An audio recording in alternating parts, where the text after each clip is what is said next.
ఓం శ్రీమాత్రే నమః.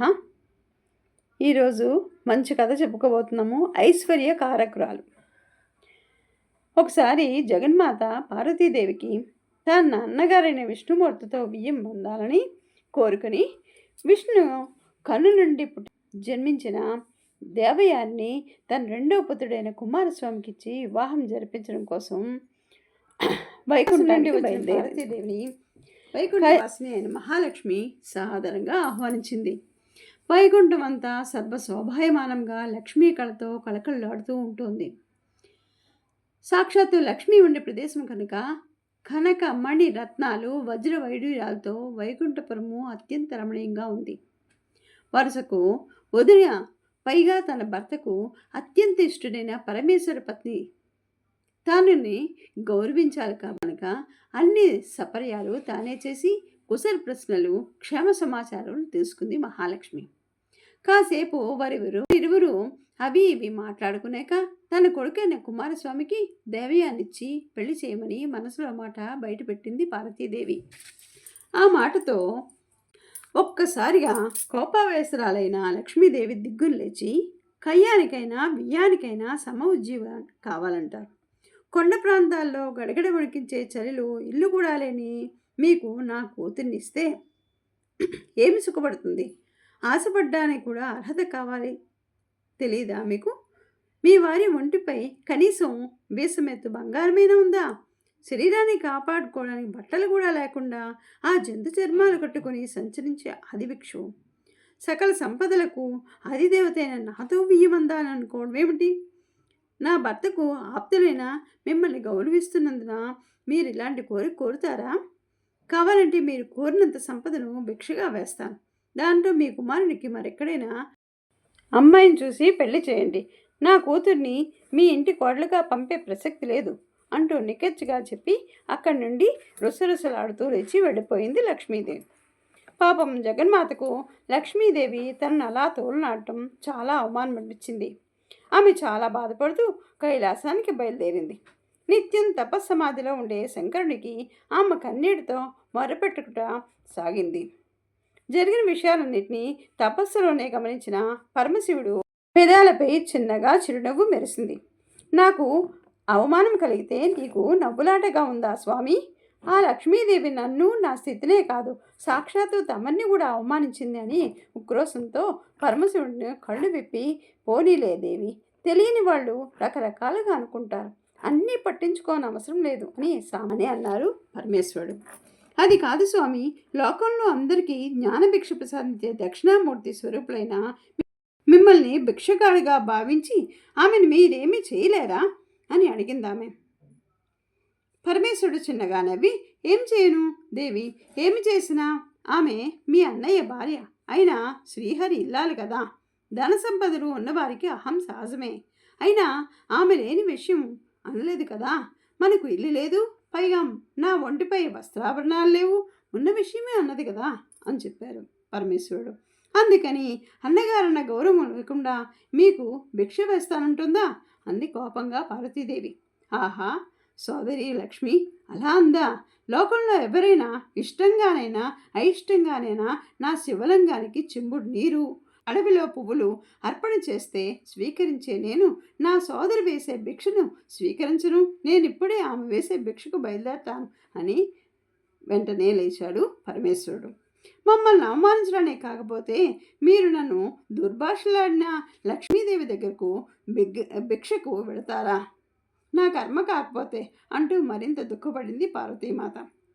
మరి ఎలా దేవి, ఇస్తానన్న దాన్ని స్వీకరించడం మన వ్రతం కదా, వెళ్ళకపోతే ఎలా అన్నాడు శంకరుడు.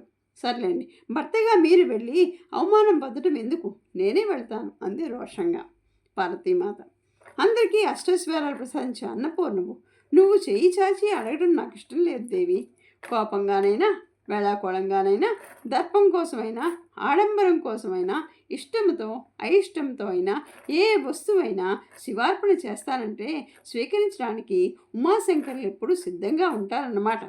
అబద్ధం కాకూడదు కదా, అందుకే నేను వెళ్ళక తప్పదు అంటూ వారిరువురు రకరకాలుగా తర్జన భర్జనలు పడుతుండగా గమనించిన నందీశ్వరుడు, మీరిద్దరూ వెళ్ళనవసరం లేదు ప్రభు, మీ ప్రతినిధిని నేను వెళతాను.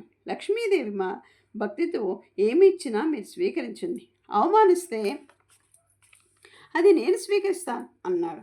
తన బాధను అర్థం చేసుకుని తమకు సహకరిస్తానంటున్న నందిని మనసారా దీవించి పంపించింది పార్వతీమాత. శంకరులు కాసేపు ఆలోచించి తన మెడలోనున్న రుద్రాక్షను తీసి నందికిస్తూ, ఈ రుద్రాక్ష బరువుతో సమానంగా లక్ష్మీదేవి ఏ సంపదిస్తే అది తీసుకుందా అని చెప్పారు నందీశ్వరుడికి. నందీశ్వరుడు వెంటనే వైకుంఠానికి వెళ్ళి ఇస్తానని దాన్ని స్వీకరించడం శివదేవుని వ్రతం కనుక ఈ రుద్రాక్షను సమానంగా ఇవ్వాలనుకున్న దాన్ని ఇవ్వమని లక్ష్మీదేవికి అభ్యర్థించాడు నందీశ్వరుడు.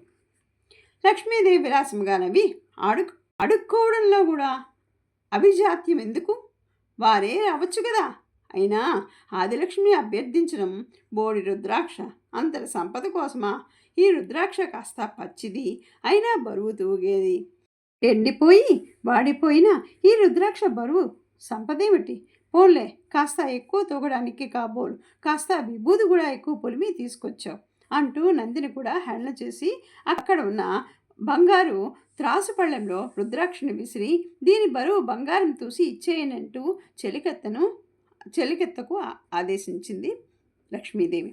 చెలికెత్తలు అలానే చేశారు. కానీ రుద్రాక్ష సమంగా ఎంత సంపద వేసినా త్రాసు తూగటం లేదు.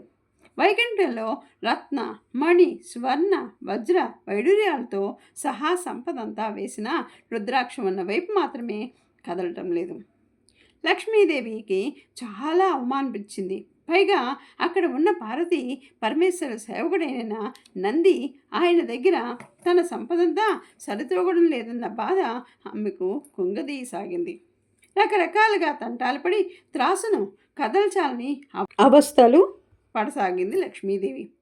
నంది సౌమ్యంగా లక్ష్మీదేవి వైపు చూస్తూ, తల్లి, సృష్టినంతటినీ తనలో లయం చేసుకోగల ఆ పరమశివుని సంపదను నీవే కాదు ఎవరూ తోచలేరు. ఆయన ధరించే విభూతిని సకల ఐశ్వర్యాలకు మూలమని నీకు తెలియదా? ఐహికమైన సంపదలతో ఆయన అనుగ్రహించిన వాటిని తోచడం సాధ్యం కాదు. ఆయన భక్తవశంకరుడు అని ప్రార్థించు అన్నాడు. ఏం చేయాలో తోచని లక్ష్మీదేవి క్రమంగా కనువిప్పు కలిగి అసహాయంగా ఆమె ఆ పరమేశ్వరునే ప్రార్థించింది. పరమేశ్వరా, నన్ను మన్నించు, ఆదిదేవుడివైన నిన్నే ఆదిభిక్షువుగా అవమానించాను, నన్ను అవమానం నుండి రక్షించు అంటూ వేడుకుంది. కరుణామయుడైన శివ పరమాత్మ పార్వతీమాతతో సహా అక్కడ ప్రత్యక్షమై, సోదరి, శివుని తాకిన ఏ వస్తువైనా సంపదనిస్తుంది. అది రుద్రాక్షైనా విభూదైనా మరేదైనా అది ఐశ్వర్యం అంటే జ్ఞానంతో నిండినదే ఐశ్వర్యం. ఐహికమైన ఐశ్వర్యాన్ని చూసి శివస్వాధీనం వల్లమైన ఆ పరమేశ్వరుని తోలునాటం ఎంతటి పొరపాటు గ్రహించావా అన్నాడు నందీశ్వరుడు. నన్ను క్షమించండి మహాదేవా.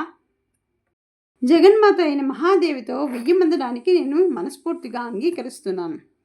ఆది దంపతులైన మీ పాదాలను తాకి నిజమైన ఐశ్వర్యాన్ని పొందగలిగే అదృష్టాన్ని నాకు కలుగజేయండి అంటూ ప్రార్థించింది లక్ష్మీదేవి. తదాస్తు, నన్ను పూజించే బిల్వదళాలు ఇకపై నీవే ఉంటావు. పవిత్రమైన ఆ మారేడు దళాలతో నన్ను కానీ జగన్మాతను కానీ పూజించేవారు జీవన్ముక్తులు అవ్వడమే కాకుండా నీ అనుగ్రహాన్ని కూడా పొందగలిగి సిరి సంపదలతో తొలతూగుతూ ఉంటారు. నిన్ను పూజించేవారు కూడా నమో బిల్వ నిలయాయ నమః అని నిన్ను కీర్తిస్తారు అని వరమిచ్చాడు శివుడు. ఆ తర్వాత కుమారస్వామి దేవయానుల వివాహము అత్యంత వేడుగ్గా జరిగింది. ఓం శ్రీమాత్రే నమః.